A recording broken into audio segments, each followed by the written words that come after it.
welcome to today's discovery on the basic conditions required for healing, having established that the body is designed to heal itself.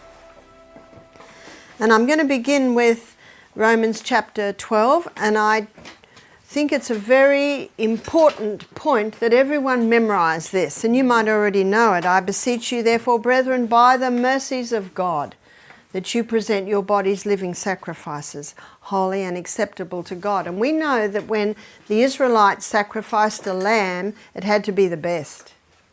They couldn't sacrifice the sickly or the poorly lamb. It had to be the best of the crop, so to speak.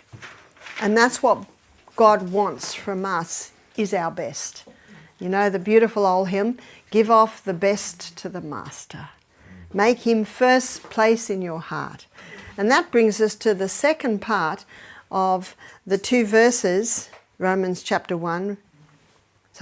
12, verses 1 and 2. I beseech you, therefore, brethren, by the mercies of God, that you present your bodies living sacrifices, holy and acceptable to God, which is your reasonable service. Very reasonable. It's not an unreasonable request, is it? Because we're the ones that prosper when we live in a body that works, but not only us, everyone who's around us.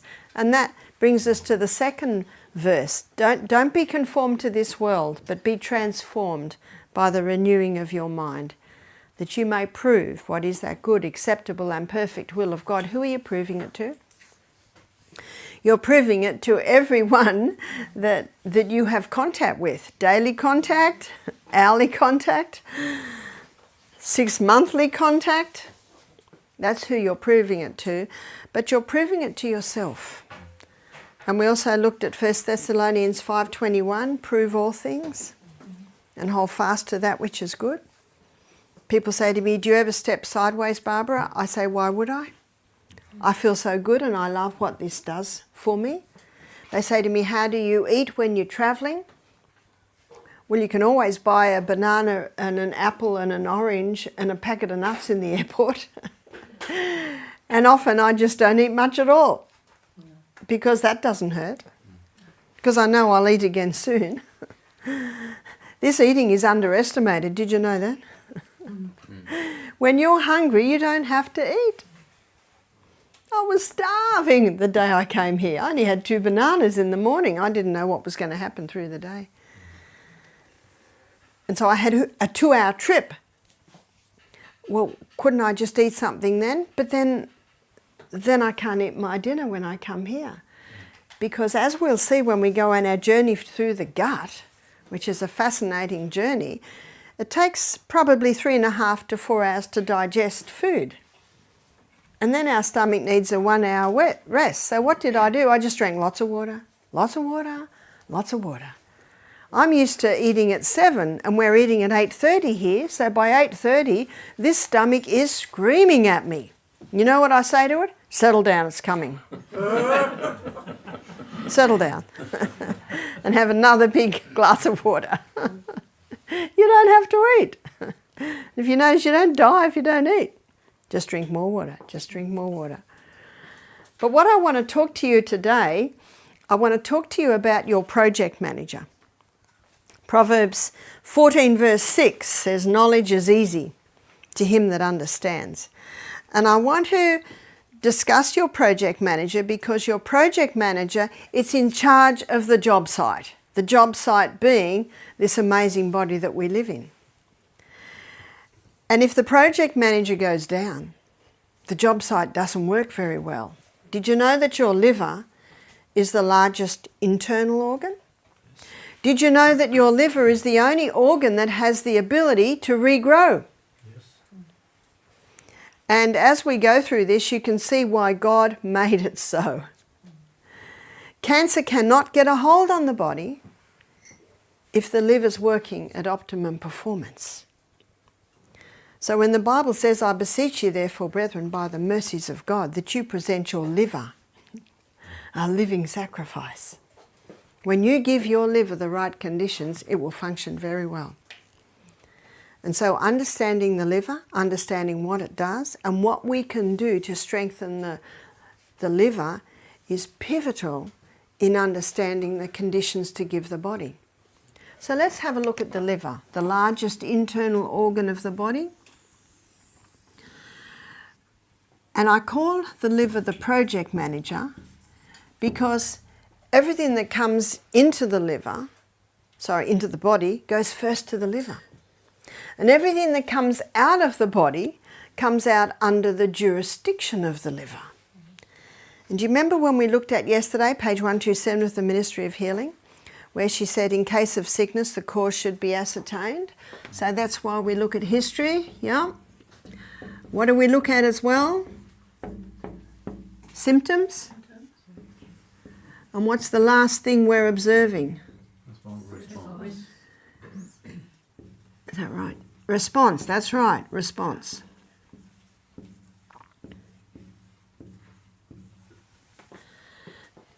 And so, with the liver, it's of the utmost importance to understand the history. If someone's had hepatitis, that'll be a factor. If someone's been a drug addict, that'll be a factor.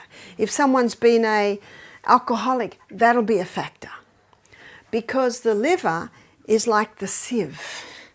And every poisonous thing that comes into the body, it goes first to the liver. So when page 127 says, in case of sickness, the cause should be ascertained, unhealthful conditions changed, wrong habits corrected, then, do you remember the next bit? Nature is to be assisted in her efforts to expel impurities and re-establish right conditions in the body. That's the liver.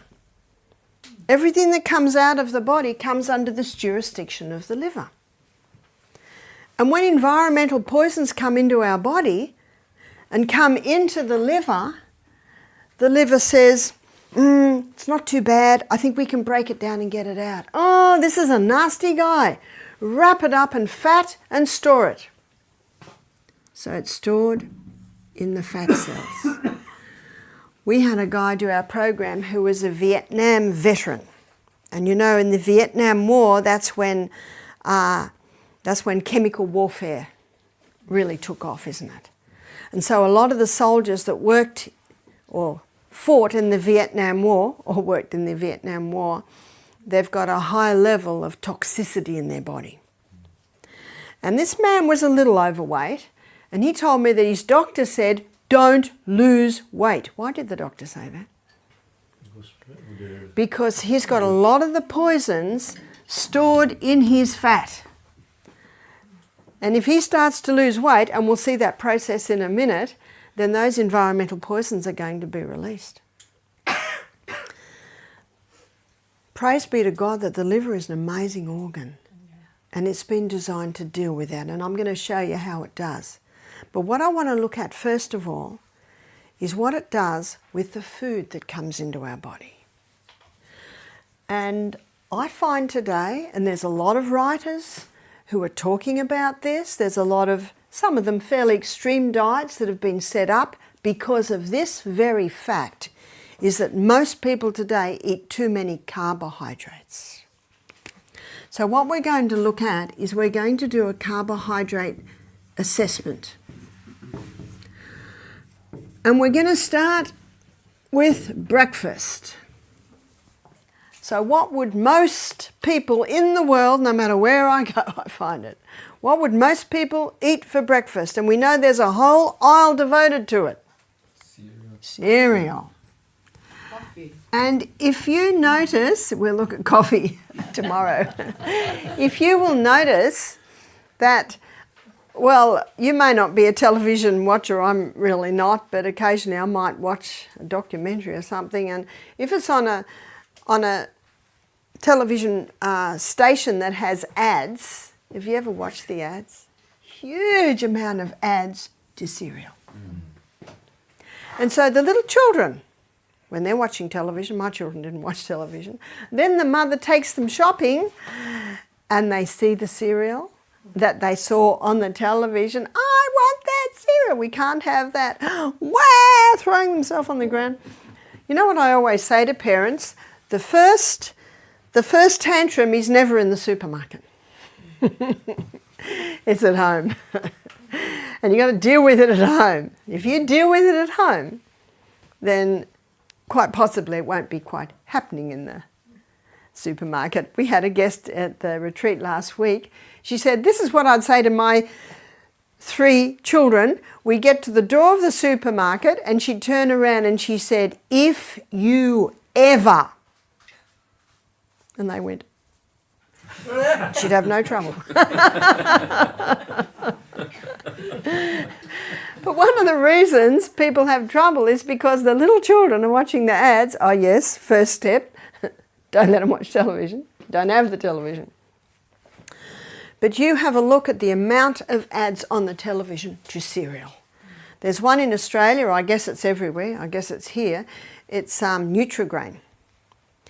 And on the front of the packet there's a, Muscle Man, and the ads usually have Muscle Man. It's one of the worst. It's brown, so people think wholemeal, but there's a huge amount of sugar in it. And I don't know, you have it here, we have brands like Cocoa Pops, Fruit Loops. Whoa, you may as well eat a bowl of lollies as the amount of sugar that's in that. And some people will eat bread. I know when I was in Germany, people said to me, be careful how you talk about bread. Germans love their bread. I said, I'll be careful how I talk about it. But people eat a lot of bread, isn't that true? And because these articles of food give quick highs and corresponding lows, mid-morning they're looking for cakes, biscuits, donuts, etc. We'll just say cakes, etc. And some other fast foods that the Europeans have certainly introduced to Australians is pasta. I'm a 5th generation Scottish descent. So I was a child in the 50s, 60s. I never heard of pasta. Never heard of it. Being Scottish descent, what did we eat? We had sausages or chops, mashed potatoes, frozen peas or beans every night of the week, except for Sunday. Then Mum would do the roast lamb. And all my relatives ate like that. And all the little Presbyterian church I went to, they ate like that. Everyone I knew ate like that. Because you probably know that, I don't know whether it was about the 50s or 40s, that you could get to Australia from England for £10. So a lot of people took that offer and came out. So a lot of people in Australia come from Scottish or Irish or English descent. And of course that has greatly influenced our food. People say, what's Australia's traditional food? I said, Australia, it's a combination of a whole lot of different cultures, but it's mostly the UK influence. And the Europeans have also introduced Aussies to pizza, another high carbohydrate food, rice, and can't forget potatoes. These are all high carbohydrate foods, and last and certainly least in nutritive value is the pure crystallized acid that's extracted from the sugarcane plant. Now, would you agree with me that the average person is eating a lot of that? Yes. A lot of that. All of these foods break down in the gastrointestinal tract to glucose. And when we go on our journey through the gut, we'll be looking at that process in detail. Let's go to the CBD and watch what happens. So here's our cell, the central business district of the human body. The glucose comes out of the gut and into the blood and goes on the M1 main highway straight to project manager. And then the project manager determines where that glucose goes. And the first place it will go is to the cell. Now that's no surprise, is it? So the glucose comes into the cell. Students, can you tell me what hormone is necessary to get it into the cell? Insulin. It's insulin, that's right. So insulin, and we'll look at that in a little bit more detail, that process tomorrow. So the glucose comes into the cell. When it gets into the cell, it goes through a 20-step pathway. This is the glycolytic pathway. It's a pathway that uses no oxygen, so it's your anaerobic pathway. I was referring to it a little bit yesterday, and that's when I said I'll go into detail today. That 20-step pathway delivers to us 2 units of energy. The end result of the 20-step pathway is a chemical form of glucose called pyruvate. Pyruvate, as the chemical form of glucose, it gets fed into what's commonly called the powerhouse of the cell. It's the Krebs cycle, which is sitting in the mitochondria. And this is an 8-step pathway. And this pathway is an aerobic pathway, meaning this is the pathway that uses oxygen. And that pathway delivers 36 units of energy. What a difference. We've got 100 trillion cells in our body. And so we've got 1 trillion in our brain. How's your brain going to be when you've got enough oxygen going in to give you that sort of energy? Whew. That's why we have a break every hour. And that's why I encouraged everyone to go outside and breathe very deeply and get that oxygen in. Even run around the house 3 times. So that your brain cells are going to be delivering that sort of energy. Tomorrow we're going to look in detail at oxygen. But today we're looking at glucose. Only so much glucose can be fed through those energy cycles.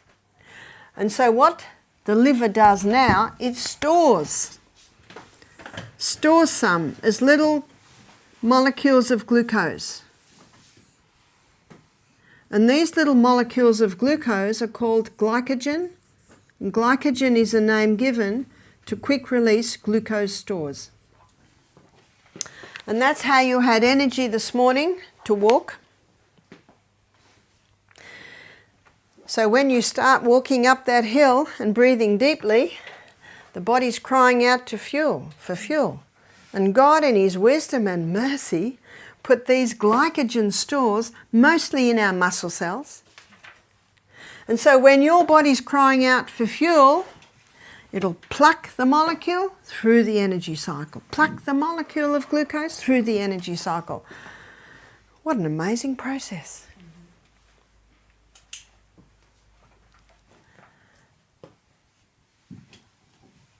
On a high carbohydrate diet, we've still got glucose left over.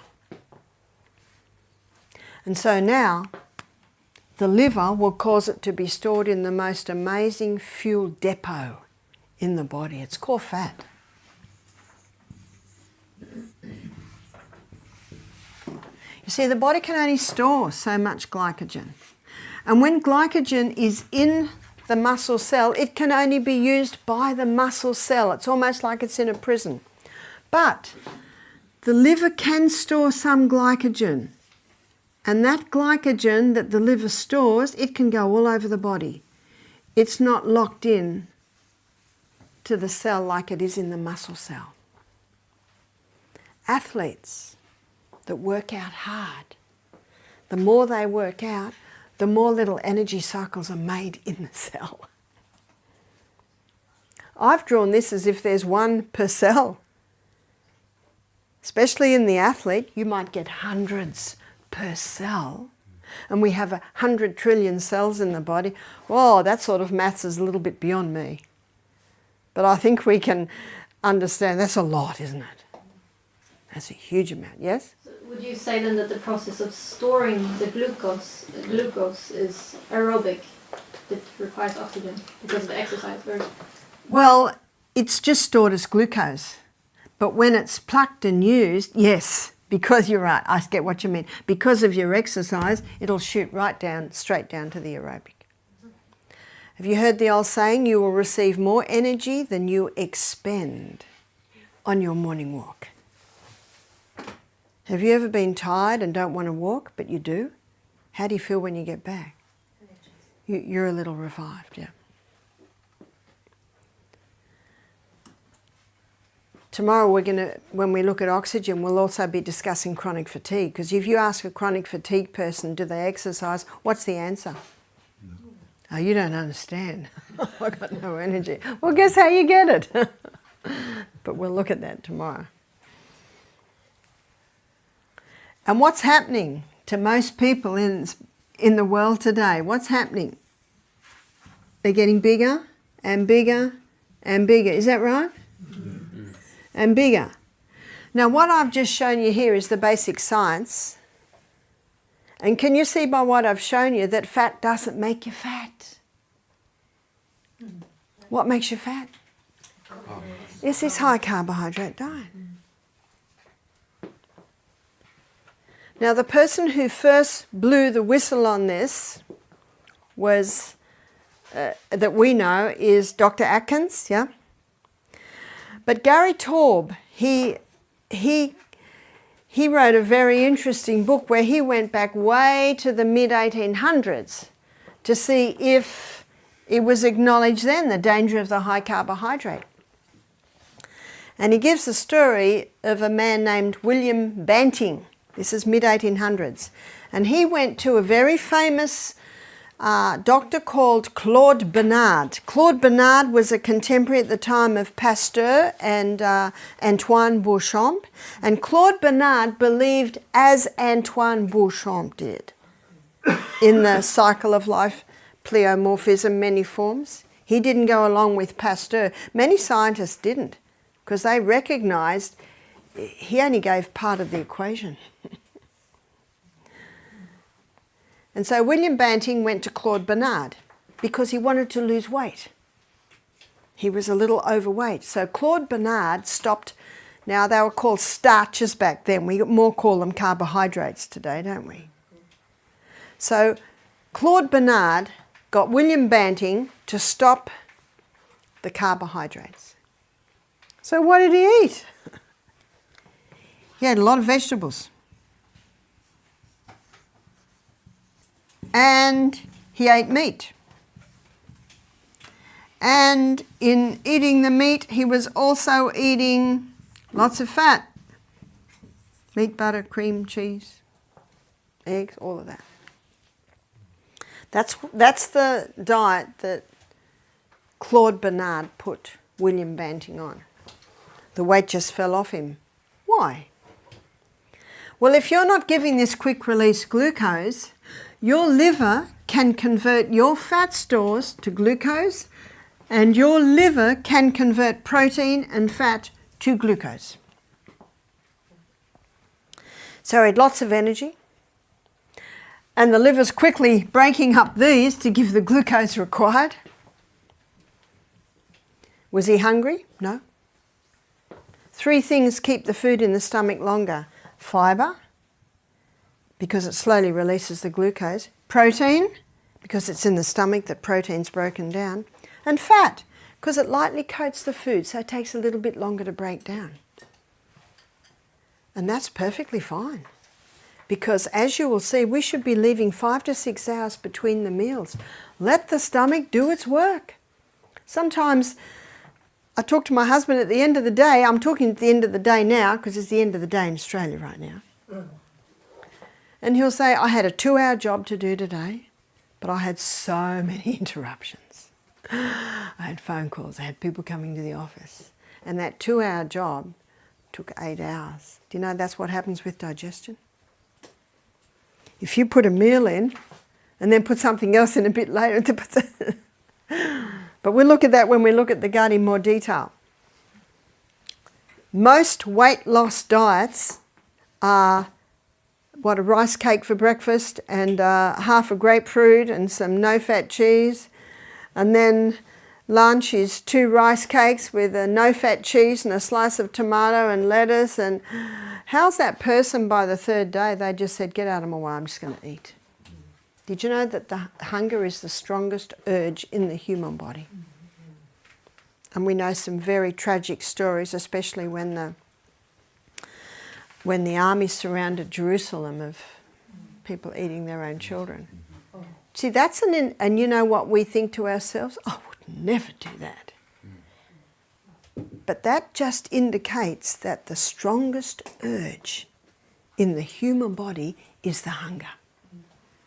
So the best weight loss diet, you know what it does? Prevents hunger. So these diets are ridiculous. They're creating hunger. And the person goes out and just eats whatever they want because all reason is gone because they're so hungry, and then they put all the weight on and more that they just lost in the last 2 days. So Claude Bernard was a savvy guy, and he knew his science. So he put William Banting on this diet. William Banting was so happy because the weight was falling off, he had energy, he was never hungry. So he wrote a paper called The Banting Diet. He's a savvy businessman. He sent it out there. Today we'd say it goes viral, yeah. And it got to the point where people had looked at each other and saying, "Are you on a diet?" "Yes." "What diet you on?" "I'm doing the band. I'm doing the band." In Sweden, I think it's the expression you say banta. Right? Okay, so okay, so yeah. That's the noun. Bantning is the noun. Okay. So isn't it interesting that maybe it came from, so Bernard's French, so I guess European, yeah. And I found that fascinating because basically that's exactly what Dr. Atkins found. I don't know if he ever knew about Claude Bernard and William Banting.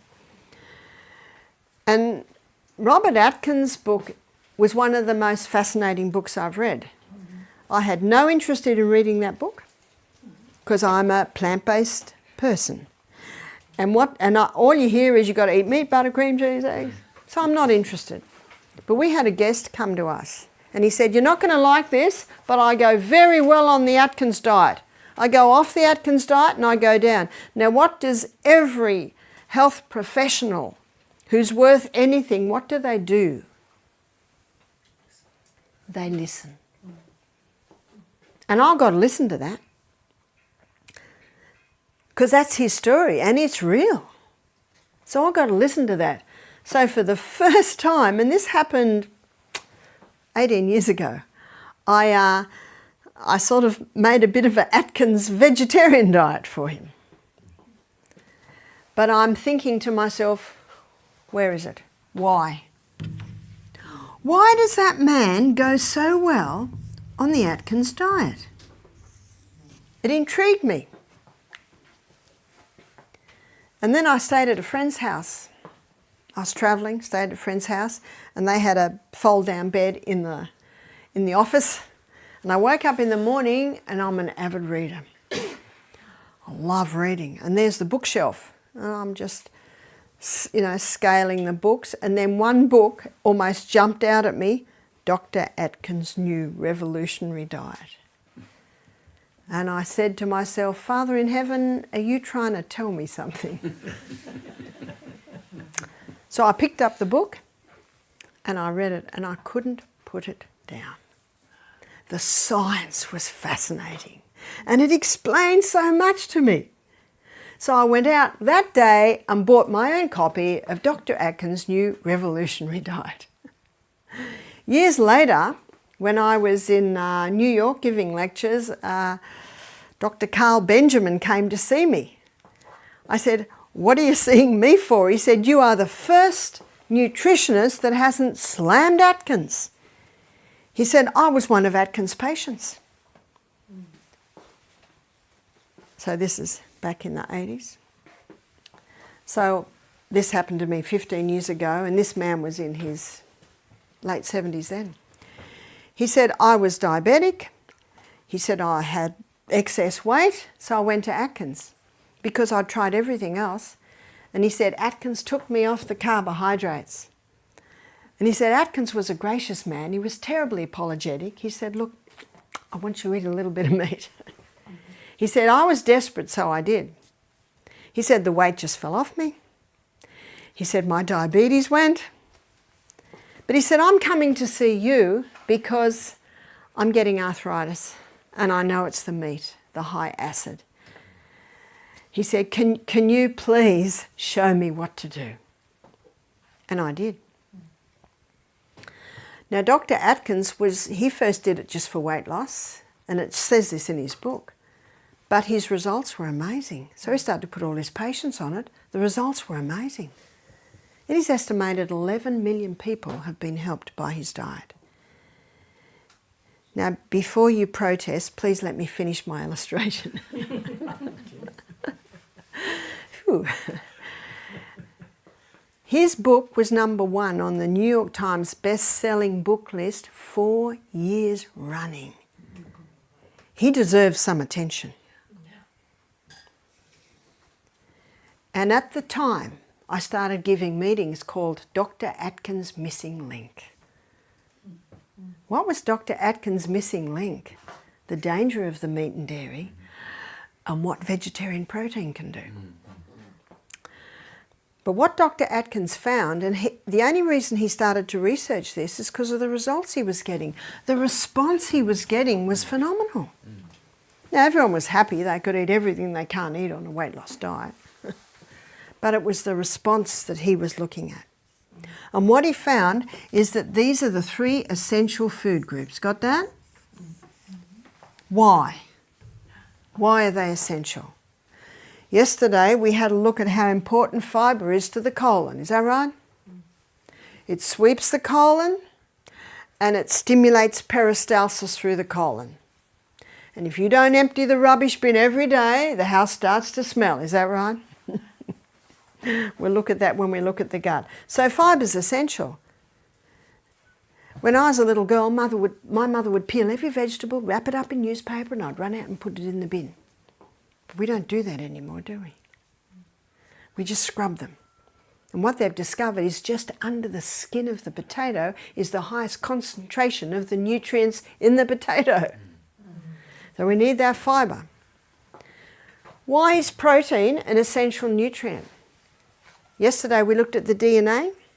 We looked at the crossword bands. They're made up of amino acids, which comes from the protein we eat. And also, remember the new cell being built?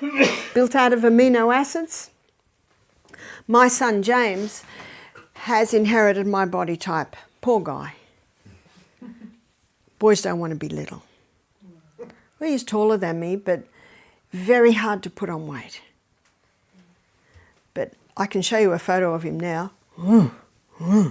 How did he do that? He changed his body type. He had to change his body type to do it. He worked out hard. And he supplemented with extra protein. Yeah? How many grams do you recommend for a grown man? Well, the recommended daily allowance for a lady like me is about 65 grams of protein a day. And when I did my nutrition course, I had to write down exactly what I ate every meal for a whole week, and then I had to analyse how much protein, how much fat, how much... But you know, I learned a lot from that. And I average about 80 grams of protein a day. But you know what? 0.75 grams per kilo. But do you know that I work... I function so well on that, and I'm 49 kilos. So can you see what the bottom line is? Your body's response. I ate a lot more carbs when I was breastfeeding or pregnant, which was for 14 years non-stop. So let's go back to why this is essential. 50% of the membrane around every cell in the body is protein. Now that's pretty important, isn't it? Do you know what this information means? I've just given you the science. We cannot function without adequate protein. We cannot heal without adequate protein. Can you see that? My son James says, Mum, bodybuilding.com says exactly the same thing as what you're presenting. Fibre, protein and fat. Is fat essential? It is. Why? 50% of the membrane around every cell in the body is fat. Whether you're 45 kilos or 105 kilos, we're talking about the membrane around the cell, except for the brain cell. It's 70% fat. One of the most dangerous things about the fat-free diet is what it does to the brain. Now, in another lecture, I call it fantastic fats. I'm going to define fats. But basically right now it's fats as they come from the hand of the Creator. And there's 2 fats that have been used for thousands and thousands of years that can be made easily in the kitchen because they're extracted from the flesh of the plant. What oils are extracted from the flesh of the plant? Coconut and olive. Yeah. The only reason the Bible doesn't talk about coconut oil is because there's no coconuts growing where the Bible was written. But it certainly talks a lot about olive oil. So Atkins discovered that these are the three essential. He discovered that the non-essential food group is carbohydrates. That's a shocker, isn't it? There's a documentary series in Australia, there used to be, called Catalyst. And they've done some excellent documentaries. They did a whole series on the microbes in the gut. Then they did another series called Fat or Fiction. And they had an athlete there. And this athlete just didn't have the edge. This athlete had a little bit of spare weight. So in nutrition, and he's a professor of nutrition, he put him on this diet. Got the carbs right down, fibre, protein and fat. And within a couple of months, he'd lost all his spare weight and his performance went high. And this professor of nutrition said you can live very well without one dot of carbohydrate. I'm not suggesting we live without carbohydrates. I'm giving these examples right over there as a response to this high carbohydrate diet to bring us back here. Can you see that? So the non-essential food group, the carbohydrates, that's your negotiating part of the meal. And the negotiations change depending on your age, depending on your size, depending on your weight, your height, depending on your physical, mental output through the day. That's the negotiating one. So if someone wanted to conquer their cancer, what would they drastically drop? The carbs. Do you remember how much more glucose the cancer cell consumes? 15 times. Dr. Holland, in the book, The Germ That Causes Cancer, he said when you deprive cancer cells of glucose, they self-destruct. Because cancer cells are running up here. Remember, they hate oxygen? And this is a very fast pathway, whereas this pathway is a lot slower. So when you deprive cancer cells of glucose, they self-destruct. And then the student might say, but Barbara, every cell needs glucose. It does. But this is a slower pathway, and it can wait to get the glucose from the vegetables, from the legumes.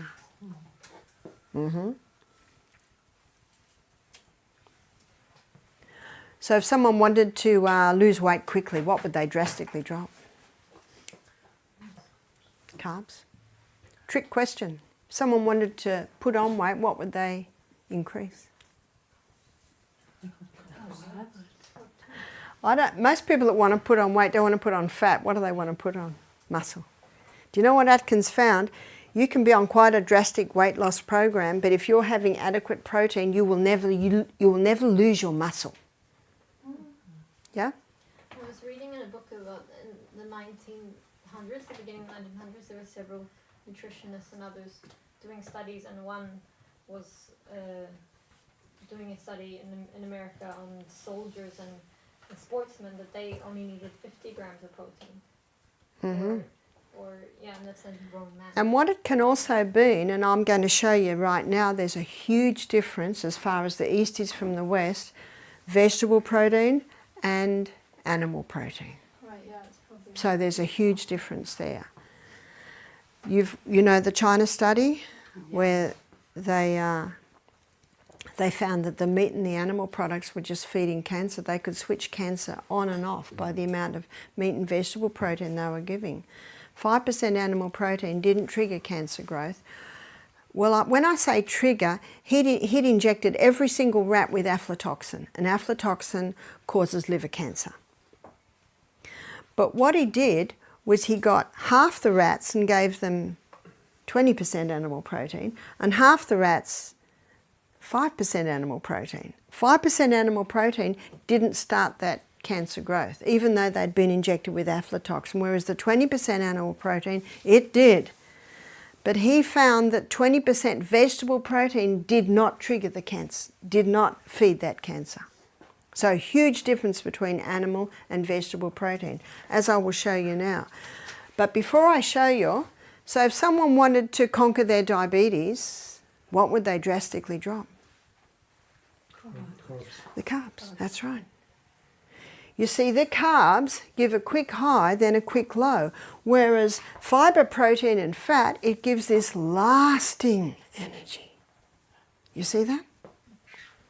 So this is important information for you to have for next week when you start to make your programs. In fact, you might even start to make them now. For diabetes, a program for cancer, a program for weight loss, yeah? We knew a person, a Christian man, and he had brain cancer, which was very aggressive. And they ate this carbohydrates, low diet. And he was operated last August. And then he ate it, and the cancer came back. And I told him, don't eat so much meat. But he died now. I'm so sad about it. So what did he start eating again? He began eating the traditional Danish food. Okay, yeah. And this is what Colin Campbell said. He could switch the cancer on and off. Isn't that incredible? By the food he was giving them. Yeah? When you talk about the 20% animal protein, what does it refer to? Okay, that's a good question. 20% animal proteins, that's just about meat or dairy 3 meals a day. Whereas a 5% animal protein, it might be, just half a cup of feta cheese a day. Or, it came right down, or a very small amount of meat. Yeah? The reaction or the process of the carbohydrates to glucose and glycogen, does it variate if it's completely white carbohydrates, refined carbohydrates? Yeah, that's also a very good question. I'm saying carbohydrates. Is there a difference between whole and refined? Absolutely. The white carbohydrates can almost be just put with the sugar. But I also have met people who are overdoing the whole meal carbohydrate. What would be overdoing it? It would just be having carbs every meal. And we looked yesterday at what's happening to the wheat. How many of these things are wheat? Wheat. So that brings in another problem. But how can you do this on a plant-based diet? Let's have a look at it. And we're going to go to Genesis 1:29, where God's telling Adam and Eve what to eat. And we're going to have a look at the food. We're going to have a look at the protein content. And we're going to have a look at the carbohydrate content. So every herb-bearing seed. What's a herb-bearing seed? A herb-bearing seed is a grain. A herb-bearing seed is a legume. A herb-bearing seed is a seed. So let's define this. Grain. Wheat, rye, barley, oats, amaranth, buckwheat, quinoa, millet, so many grains. And grains are high in protein, but they are also very high in carbohydrates. And how many from our carbohydrate list are from grain? Grain, the majority. What about a legume? That's your chickpeas, lima beans, black-eyed beans, cannellini beans, lentils. We have so many. You can get about 5 different types of lentils now. So many legumes. Legumes are high in protein and medium to low in carbohydrate. The fact is, and you can get this information, I just got it from the Nutrition Almanac, which lists the protein, the carbohydrate, the fat content of every single food. Legumes are approximately 1/3 the carbohydrate that you will find in the grain. Seed. Pumpkin seed, sesame seed, sunflower seed, chia seed, flaxseed or linseed, they're high in protein, but they are quite low in carbohydrate. So God said, behold, I've given you every herb-bearing seed which is upon the face of the earth, and every tree. In the which of the trees a fruit-bearing seed? What's a fruit-bearing seed? That's your nut. So your nuts come from the fruit of a tree. And we have so many nuts. We've got macadamia, we've got cashew, we've got almond, Brazil, hazelnut, walnut, pecan, so many nuts. Nuts are high in protein and they are quite low in carbohydrate. And remember, your peanut is not a nut, it's a legume. We talked about that yesterday. So to ensure that you're getting your 3 essentials, and to ensure you don't overdo your non-essential, my suggestion is to increase the legume, nut, seed part of your meal and decrease the grain part of the meal. That's an easy way to do it. Carbohydrates are not bad. I have to tell you that because some have told me that Barbara says carbohydrates are bad. They're not bad. It's only when they're overdone and refined. Yeah? It's only when they're overdone and refined that a problem arises. Yes? You almost then say that they're good if they're not overdone and refined. Or would you not Yeah. go far? Yeah. so far to say Yeah. The quinoa, great. Millet's great. But it's all about a balance, yes? And I guess also, as we spoke about yesterday, the hybridized forms. Oh yes, the hybridized forms bring in another problem, and the insecticides and sprays bring in another problem. Absolutely. Absolutely. So remember, this is your negotiating part of the meal. I eat a lot less carbs now because I'm not breastfeeding or pregnant. I eat a very high fibre diet. I eat generous protein and healthy fats. I'm not drinking a cup of olive oil a day. I limit my nuts to about 8 per meal, maybe 8 to 10 per meal. You can overdo the nuts, absolutely. They're very concentrated food. I eat very liberally of legumes. And I do that because it just sits so well with me. My weight just stays the same. I have lots of energy. I sleep very well. What does the Bible say? In 1 Thessalonians 5:21, prove all things and hold fast to that which is good. If you have a yeast problem, if you have excess weight you want to lose, if you have any form of cancer, drastically drop the carbs, and it's not forever. It's just until you conquer your problem. Michael and I don't have any cereal at breakfast, cooked, because Michael had a very severe yeast problem. When I married Michael, he was 40, and he had terrible case of thrush in his toes, in his private areas. And when I looked at the history, I certainly saw the symptoms. I would wake at night with him scratching. And I looked at the history when he was, I think he was about 30, he wanted to have his wisdom tooth out. They were paining, our jaws aren't as big as God meant them to be, so many people have to have the wisdom teeth removed. He did it on the cheap. He went to hospital, got some students to do it. They knocked him out and pulled him out, but when they wired open his jaw, they broke his jaw. Oh. And he said that his face got bigger and bigger, and he could go to the sink, push his cheeks, and the pus would just fall out. And he contacted a mate and said, "Get me out of here." And the mate walked straight past him, because my husband's tall and skinny, and he wasn't used to Michael having a face like this. And he took Michael home, and the little old lady next door was watching, and she said to him, "I'm taking you to the doctor, you're dying."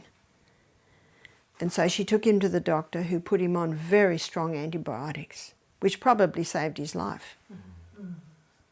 But here we are, 10 years later, and he's got these terrible thrush problems because he loved honey and cereals for breakfast and lots of fruit. He didn't realize he was just feeding it, even though it was all healthy.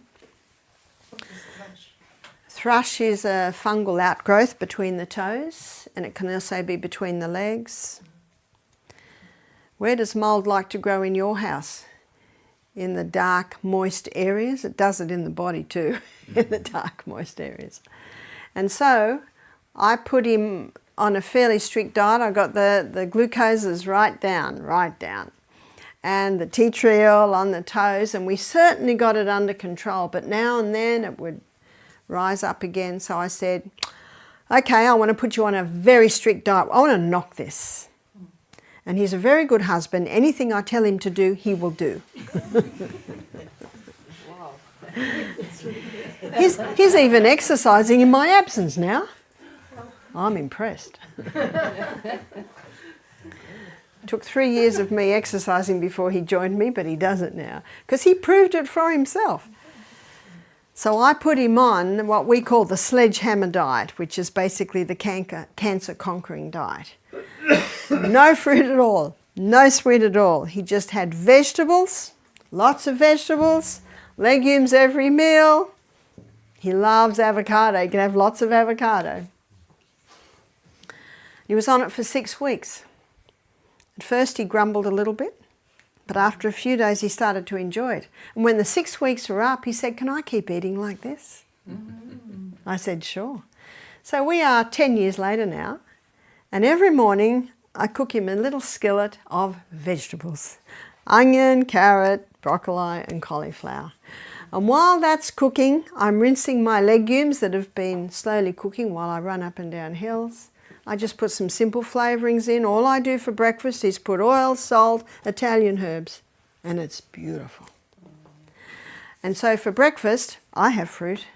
He has veggies. We both have a slice of the sourdough Emma toast, avocado and red lentils, or avocado and brown lentils, or avocado and black-eyed beans. We have that for breakfast every morning. And I hear him telling people, my health has never been better. I never wake up to scratching in the night anymore. We conquered it. Does he eat fruit? Yes, he does, but not much. In fact, most days he'll have a little, but he's very proud. He rings me up and says, I made my breakfast this morning. I had a cob of corn and I had a whole plate of vegetables, and I've taught him how to cook red lentils. Because he can cook toast very well, but that's about it. But I've taught him how to cook the red lentils. And that's his breakfast. Now we have breakfast with the guests sometimes, and they'll have a fruit salad and a rice cooked in a cashew milk, and he'll eat that and enjoy it. But I think that if he had that high sweet again, it wouldn't be surprised if it would start murmuring again. Mm-hmm. We're not in heaven yet. Everyone I know is managing something. And if you can manage it, praise God. Medicine has taught us, got a problem, go to doctor, take drug, symptoms go away, cured. No. Drug stops, oops, it all comes back, even worse. If you can manage it, you're doing very well. So it's important to give that message to your health guests. We can help you to manage this. We can help the symptoms to be kept under control. I have a question about this. We have a friend from church. He eats a lot of fiber, protein and fat, but he doesn't eat any vegetables, legumes. Yeah. And because it's carbohydrates in them. But that must be a... Yeah, see, our vegetables are your highest source of your minerals. Yeah. And your minerals are just so important. I was at a health retreat recently, and the master of the house heard this, and the next meal he sat down to a big plate of salad and vegetables and the legumes, and his wife said, we've been trying to get him to eat that for 10 years. And he smiled. He said, I'm going to eat it now because I've just heard why. I've just heard why. We're about to have a break, but I'll just give you one more story. I had a guy who was just huge. He was about 180 kilo. I said, have you ever gone on a diet? He said, yes, I went on the Atkins diet. I said, did you lose weight? He said, yes, 17 kilos. I said, why did you stop? He said, oh my God, I just couldn't handle it. I said, what were you eating? He said, meat, butter, cream, cheese, eggs. I said, what about the vegetables? He said, no. I said, haven't you heard that you're supposed to eat 3 cups of vegetables a day on the Atkins diet? That's the only way it got through. That's the only way he got away with it. I said, did you read the book? He said, yeah. I said, did you read that bit? He said, no, I missed that bit. Important point. And the Dr. Carl Benjamin that I mentioned to you that came to me on how he could do this on a plant-based diet. He said to me, I believe if Dr. Atkins had read the China study, Dr. Atkins would have become a vegetarian. Interesting point.